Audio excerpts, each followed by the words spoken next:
Assalamualaikum warahmatullahi wabarakatuh. Perkenalkan, nama saya Sintenis Dalesari. Di sini saya akan melengkapi tugas gizi dan kesehatan reproduksi. Pada kesempatan kali ini, saya akan menyimpulkan materi dari pertemuan 1 sampai dengan materi pertemuan 14. Nah, pada materi pertama yaitu ada gizi seimbang. Apa sih yang dimaksud dengan gizi seimbang itu? Nah, jadi gizi seimbang itu adalah susunan pangan untuk kehidupan sehari-hari kita. Nah, di situ tuh yang mengandung gizi dengan jumlah yang sesuai. Nah, jadi gizi seimbang itu meliputi seperti karbohidrat, protein, lemak, mineral dan karbohidrat dan vitamin. Nah, di dalam gizi itu pun ada angka kecukupan gizi, yaitu suatu nilai yang digunakan untuk menentukan jumlah zat yang baik dikonsumsi oleh tubuh dan zat apa saja yang dibutuhkan oleh tubuh. Nah, jadi angka kecukupan gizi itu sangat penting ya, atau bermanfaat untuk kelangsungan hidup kita. Nah, yang kedua itu, di sini itu ada zat gizi. Di dalam gizi ini itu ada zat gizi makro dan mikro. Nah, apa sih yang dimaksud dengan makro dan mikro? Nah, yang pertama itu ada zat gizi makro. Nah, zat gizi makro itu adalah gizi yang dibutuhkan gitu ya untuk tubuh dengan jumlah yang sangat besar gitu kan. Contohnya itu seperti kelompok karbohidrat, lemak, protein, lalu segitu. Nah, lalu untuk zat gizi mikro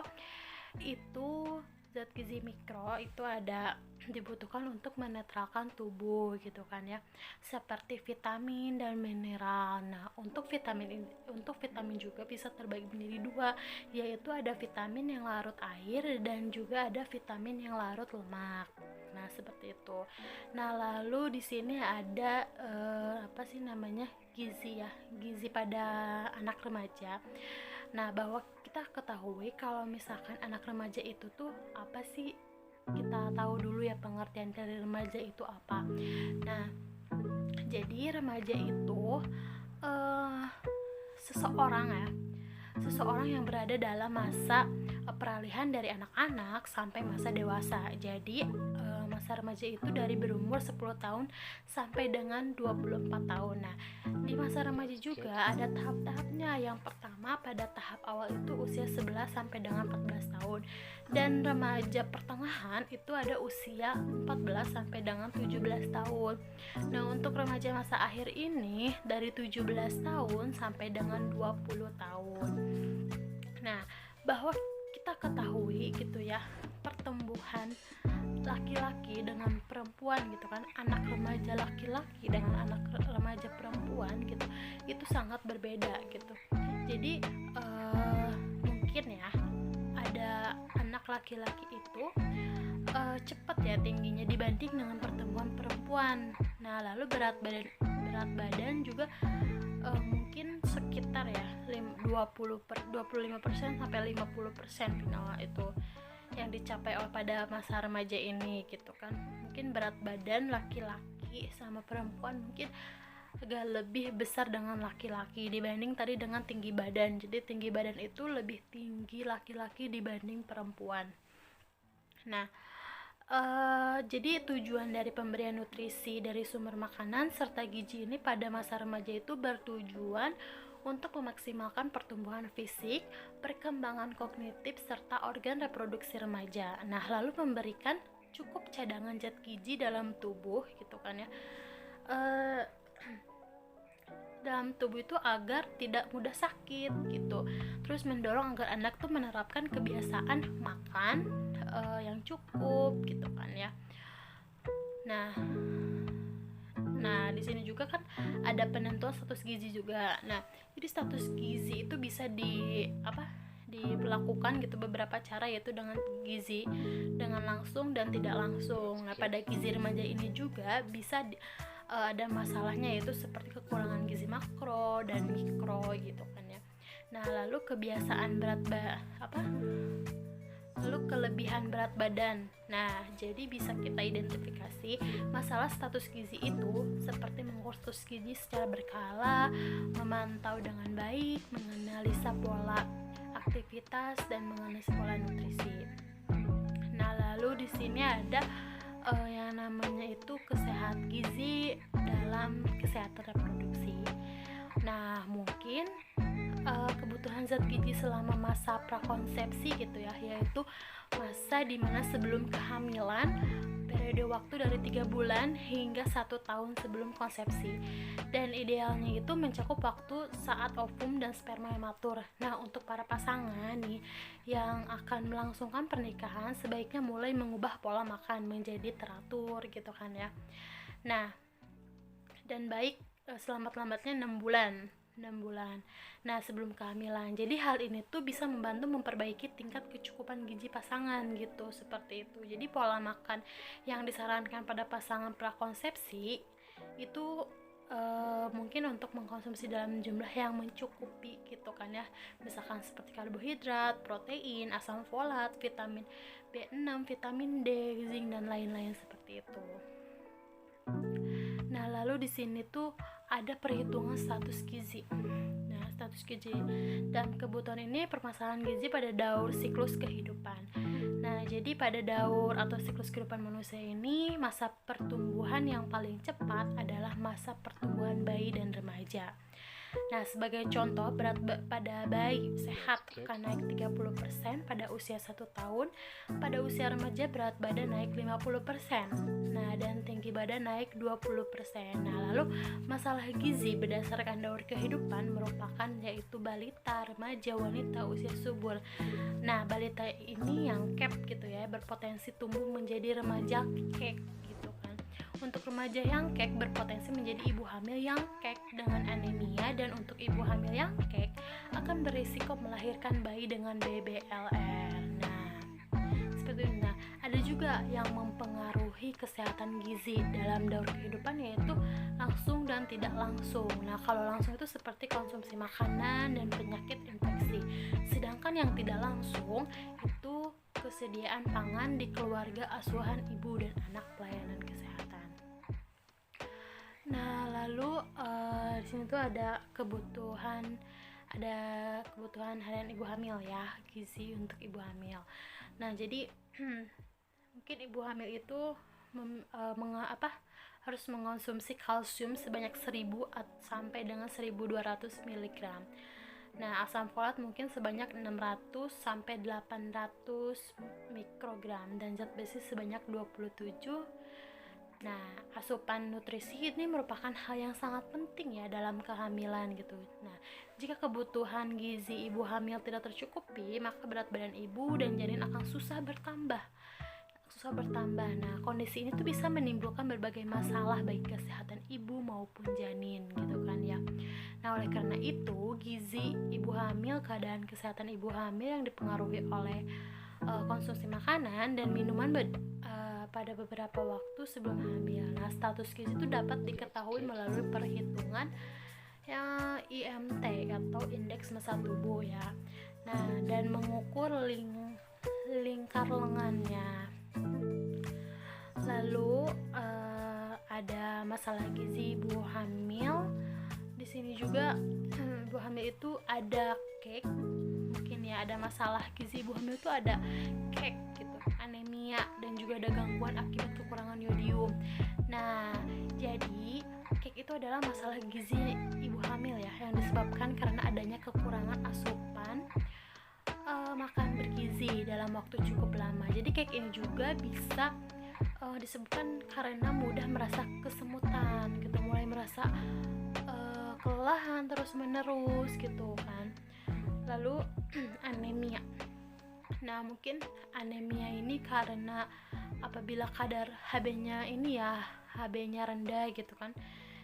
Jadi ketika dilakukan pertama kali itu dan satu kali lagi itu ketika kehamil berlangsung itu harus ada wajib ya kita mengetahui HB gitu kan ya. Nah, lalu ada tadi kan HB ya. Dan lalu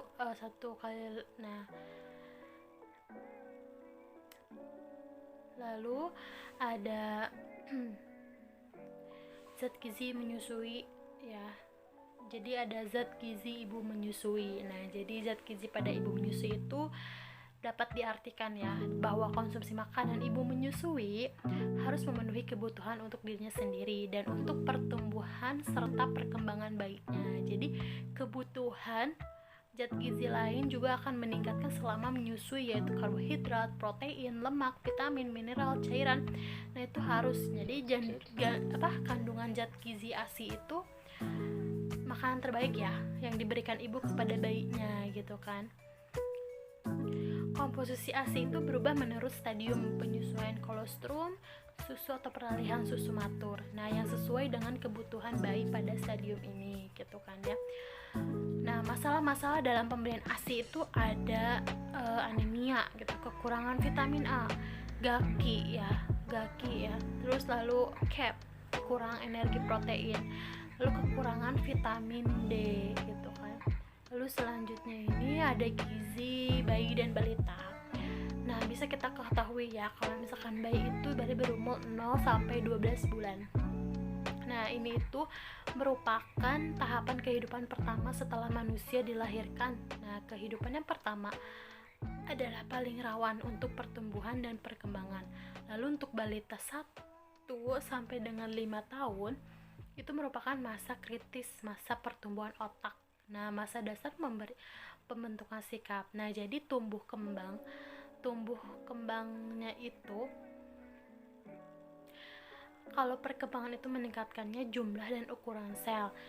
Nah, itu tuh mengacu pada perubahan kuantitatif, dan sedangkan perkembangannya itu meningkatkan maturisasi dan struktur dan fungsi dipisahkan kembang gitu. Lalu ada faktor yang mempengaruhi tumbuh yaitu faktor genetik dan lingkungan. Ada juga tujuan pemberian makanan pada balita, yaitu agar balita itu tumbuh sehat dan cerdas, agar balita itu memiliki daya tahan tubuh yang maksimal. Lalu ada masalah gizi pada balita juga, yang merupakan itu ada KFA, anemia, gaki, karies, obesitas. Dan penyebabnya itu masalah makanan pada balita, yaitu sarapan yang tidak cukup gitu. Lalu tidak sarapan sama sekali, mungkin ya makan siang tidak bergizi gitu, penggunaan susu terlalu banyak atau makanan selingan gitu kan. Nah, lalu ada gizi pada anak sekolah. Nah, jadi anak sekolah itu adalah golongan berusia 7 sampai dengan 15 tahun. Sedangkan di Indonesia ini lazimnya anak berusia antara 7 sampai dengan 12 tahun itu jadi golongan ini mulai mencoba mengembangkan kemandirian dan menentukan batasan-batasan atau norma. Nah, lalu ada beberapa keterampilan yang perlu dimiliki anak fase ini, meliputi seperti keterampilan menolong diri, misalnya dalam hal mandi, makan. Lalu ada keterampilan bantuan sosial seperti mencoba melakukan perkembangan rumah, menyapu, mengepel, membersihkan rumah, mencuci dan sebagainya. Nah, lalu ada keterampilan sekolah. Nah, itu contohnya seperti penguasaan dalam hal akademik dan non akademik. Nah, lalu di sini juga ada kebutuhan energi dan gizi pada anak sekolah itu adalah angka kecukupan gizi yang dianjurkannya itu adalah rata-rata banyaknya gizi pada anak sekolah itu adalah angka kecukupan gizi. Nah, yang harus terpenuhi dari makanan setiap hari gitu bagi hampir semua orang menurut golongan, umur, jenis kelamin, ukuran tubuh dan aktivitas. Dan lalu ada penentuan status gizi anak sekolah. Yang pertama itu ada antropometri, yang kedua ada penilaian biokimia. Nah, di sini juga ada masalah-masalah gizi ya. Masalah-masalah gizi pada anak sekolah yaitu kurang energi protein, anemia, zat gizi besi, gangguan akibat kekurangan iodium, vitamin A, karies, gigi gitu kan, alergi gitu. Lalu ada faktor yang mempengaruhi kebutuhan gizi pada anak sekolah itu faktornya usia gitu kan, aktivitas sekolah, aktivitas fisik, sikap terhadap makanan, dan tidak suka makanan yang bergizi gitu kan. Nah, yang terakhir mungkin ada gizi pada menopause ya. Nah, jadi gizi pada menopause ini tuh di mana seseorang wanita yang berhenti menstruasi dan kehamilan rentan menopause ini usia 40 sampai dengan 50 tahun. Nah, menuju lansia ya. Nah, Jadi asupan gizi apa yang dianjurkan untuk masa menopause ini itu adalah mungkin bisa kalsium, bisa didapatkan dari susu, keju, yogurt, lalu dengan mengonsumsi buah-buahan dan sayur-sayur yang rendah kalori supaya tetap sehat, tetap kuat gitu kan ya. Lalu biji-bijian utuh gitu kan, vitamin D dan zat besi. Lalu ada juga faktor-faktor yang mempengaruhi status gizi, yaitu penurunan hormon dan gizi gitu kan. Nah, adapun pola hidup sehat pada menopause yaitu pola aktivitas sesuai dengan kemampuan individu, menopause, pola istirahat yang cukup, hidup bersih dan sehat, serta kesehatan mental. Nah, mungkin itu adalah kesimpulan dari materi 1 sampai dengan 14 ini. Nah, mungkin cukup sekian yang bisa saya sampaikan. Mohon maaf bila ada kekurangan atau kesalahan. Wabillahi taufiq wal hidayah. Wassalamualaikum warahmatullahi wabarakatuh.